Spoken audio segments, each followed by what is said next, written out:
Bem-vindos, pessoal, a mais uma aula nossa aqui juntos com a nossa apostila falada. Na última aula, nós falamos sobre o fator de compressibilidade. E naquela aula a gente descobriu como utilizar alguns diagramas que podem nos auxiliar, né, a encontrar um fator que corrija os resultados a partir da equação de estado do gás ideal.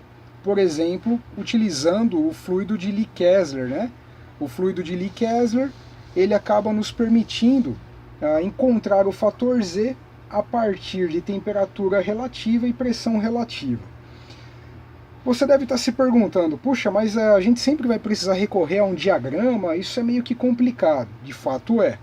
Então, o que existem? Existem outras opções que a gente costuma utilizar, que são equações de estado que foram elaboradas considerando características físicas dos gases, comportamentos, considerando todos os comportamentos, tanto em massas específicas maiores, quanto em massas específicas mais baixas, que consideram, na verdade, toda a faixa de temperatura e pressão para os gases reais.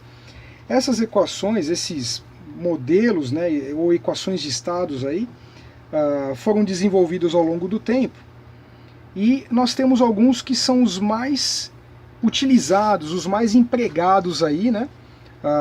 E esses são equações que de fato nos trazem uma boa precisão.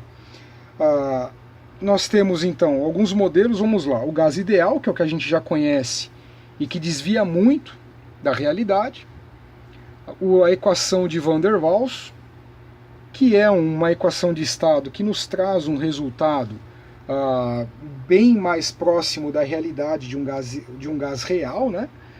E nós temos outros três modelos aqui, que na verdade eu vou desafiá-los a vocês executarem o mesmo exercício, o mesmo exemplo que nós iremos resolver hoje juntos, que você depois utilize esses três modelos e procure chegar no mesmo resultado.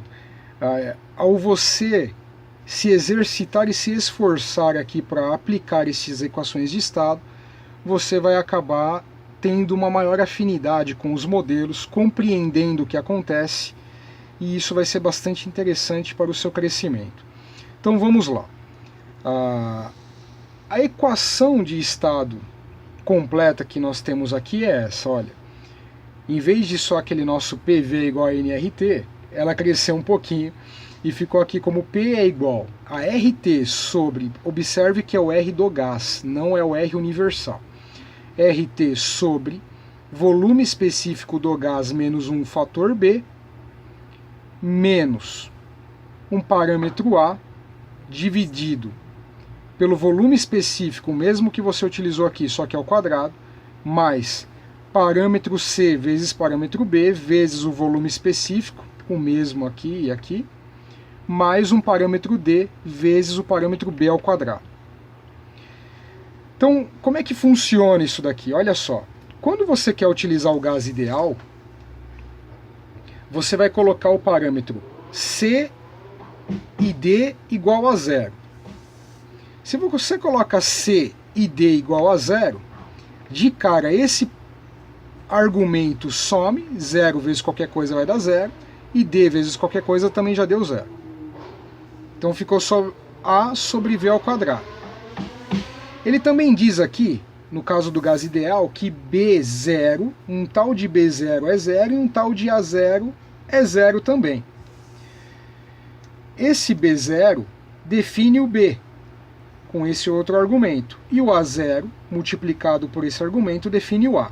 Como A0 e B0, no caso do gás ideal, também são zero, portanto A e B é zero. Esse A vai ser zero, portanto todo esse argumento já não existe mais, e esse B também é zero agora, uma vez que aqui era zero, sai zero aqui e aqui vem zero. Então, portanto, chegamos à equação do gás ideal que você já conhece, que é P sobre R, P igual a RT sobre V. A gente vai dar um passo rumo a uma maior complexidade, mas também rumo a um modelo mais real que considera o comportamento do gás real. e ele te dá um resultado muito mais próximo da realidade, com menor erro. É o modelo de Van der Waals. O modelo de Van der Waals considera C e D igual a zero, portanto, esse argumento todo vai ser zero, C está zero aqui, o resto é zero, e o D também vai zerar esse argumento, o que vai fazer com que nós tenhamos P igual a R vezes T sobre volume específico menos B, menos A sobre volume específico ao quadrado, uma vez que esses dois argumentos já não vão significar mais. Nos demais, você vai ter aqui outros argumentos que acabam trazendo uma maior precisão, né? Então, o mais complexo aqui, o Penn-Robson, você vai ter C igual a 2, D igual a menos 1, B0 com este fator, o B0 você vai jogar aqui e vai encontrar o mesmo B, porém o A0 vai ser um pouco mais complexo. Para você encontrar o valor de A0, você vai ter que multiplicar essa constante por f de tr, onde f de tr é essa expressão.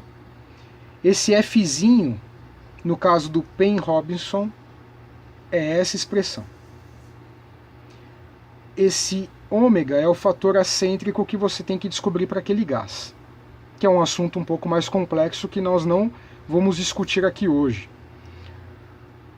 No modelo de Suave, o fzinho aqui, então você vai multiplicar agora essa constante por um f de tr. O f de tr é o mesmo, só que esse fzinho muda e fica dessa forma, tá certo? O ômega é o mesmo aqui, o fator de acêntrico, no caso desse modelo. Mas a gente está lidando hoje com Van der Waals. Então vamos lá, conforme a gente já discutiu, a partir desse modelo, que você vai colocando os parâmetros, ele te dá desde o mais básico, que é o gás ideal, até o mais complexo. No nosso caso aqui, que a gente está mostrando para vocês, o de Penn-Robson, porém a gente vai já utilizar hoje o Van der Waals, que é um modelo muito bom, muito empregado e que te traz bons resultados, tá certo? Então vamos ver um exemplo juntos? Então vamos lá. Na nossa continuação aqui, então, a gente vai utilizar, inclusive, um exemplo muito parecido com o que nós demos na última etapa da aula de fator de compressibilidade.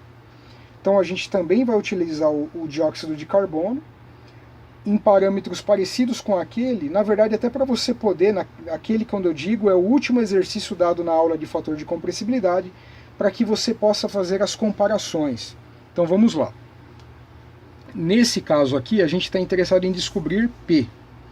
Então a gente tem um cilindro de CO2, a temperatura de 140 graus Celsius, o volume específico dado, 0,0545, e você quer descobrir P utilizando o modelo de Van der Waals, a equação de estado de Van der Waals. Então a equação é essa, conforme a gente tinha discutido, para Van der Waals C é igual a zero, o que leva todo esse argumento a ser zero, a sumir, né? D também é igual a zero, o que acaba levando todo esse argumento a ser zero. Então, primeiro passo, eu preciso descobrir o A. O A eu descubro a partir de A0, tá? Então, o A0, lá conforme a nossa tabela, você vai lembrar que eu vou mostrar para você, no caso da equação de Van der Waals, o A0 era 27,64 e não se esqueça que por caso do B0 era 1 sobre 8. Então vamos lá.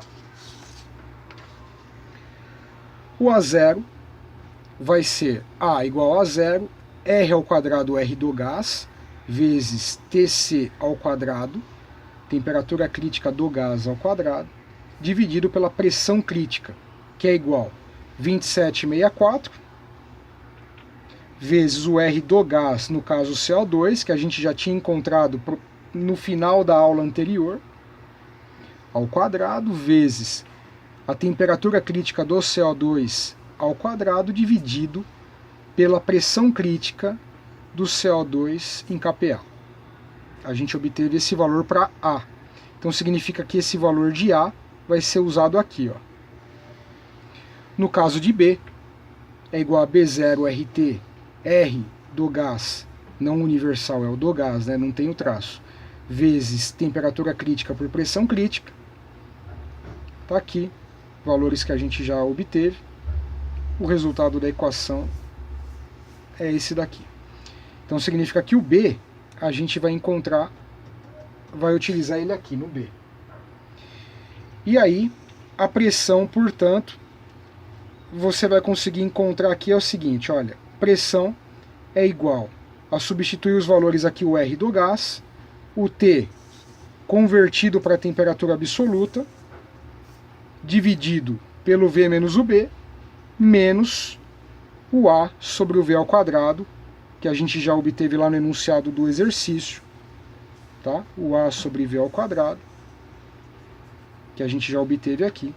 Então, portanto, a sua pressão é essa, 1.394,5 kPa, ou aproximadamente 1,4 megapascal, que é o que a gente tinha lá no exercício final da aula anterior. Tá bom, pessoal? Obrigado por terem participado de mais essa aula. Não esqueça de deixar o seu likezinho aí pra gente, é muito importante pra gente continuar trabalhando juntos. Um abração, obrigado!